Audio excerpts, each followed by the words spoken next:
A new pop-up exhibit currently on display at Seattle's Museum of Pop Culture, honoring the profound impact and legacy of Black women as core creators. The origins of hip-hop itself.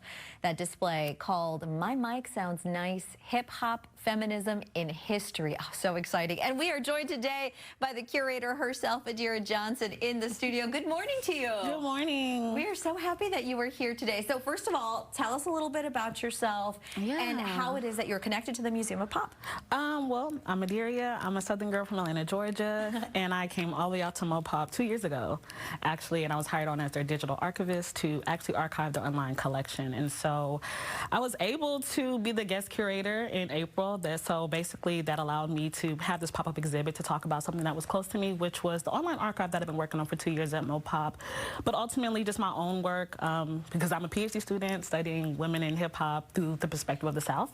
And so I was able to kind of formulate this pop-up exhibit to kind of explore, you know, some of those hidden stories about Black women in hip-hop. So I was really excited to use some of the collections, like permanent items, to kind of highlight this history that folks may not be aware of yet. So I love that you're able to do this through the lens of academia. You know, I think it's really exciting to be able to lend that perspective into our history. But talk to me about what it is that inspired you to do this for the museum so that other people can view it and enjoy it in kind of daily life.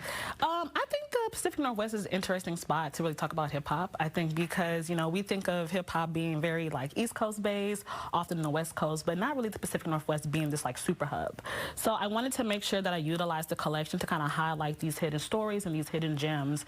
And I think ultimately with the pop-up exhibit, it allowed us to kind of really understand what women are talking about in history in regards to hip-hop and how hip-hop has made them feel, how they've owned the mic since like the 70s, thinking of, you know, Grandmaster Flash, DJ Kool Herc, like showing those stories and how women have been a part of this history of hip-hop, considering like this is the 50th anniversary. Like I really wanted to highlight that.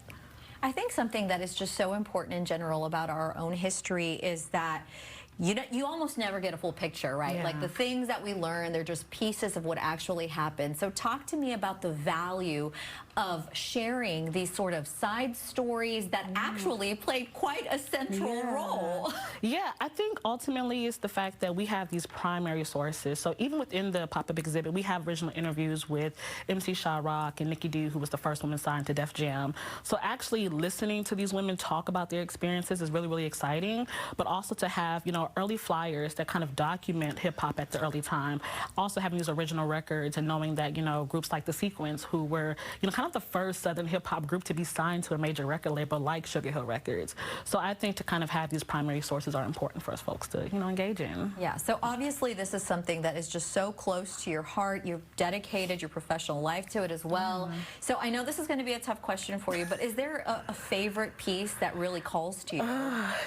Wow. I love all of them, to be honest, but I feel like the second part, so I have, the song is based off of My Mic Sounds Nice by Salt and Pepper. So they say, my mic sounds nice, check 1, check 2, check 3. And check 2 actually highlights the contemporary. So looking at how Black women have kind of shifted these narratives that folks struggle to kind of talk about in regards to Black women's sexual health and interaction, things like that. And I feel like check 2 is probably my favorite selection, just because it has some of my own things in there, but also we kind of see this shift of how women really owning themselves with style and fashion and their lyrics. So I feel like check 2 is probably my favorite section of the exhibit. Beautiful. Okay, so you got to tell us, how can people check out this exhibit, and what do you want them to take away from it? Come to MoPop. Okay, come to MoPop. We will love to have you. We're a community-oriented museum, and I think the great thing about it is that when you see this exhibit, you really see the history, and you see the longevity of it, and because it's the 50th anniversary of hip-hop this year, like, you're going to learn so much, and it's so exciting, and it's fun to, you know, engage with. It is fun. Thank you so much, Adeerya Johnson, for joining us today here on Good Day Seattle. This was excellent, and of course, My Mic Sounds Nice, celebrating hip-hop, feminism, and history, currently on display at the Museum of Pop Culture through September. Abby, doesn't that sound like an amazing thing to do here this summer? Unreal. Love that interview. Thank you so much for bringing that with us, Maria.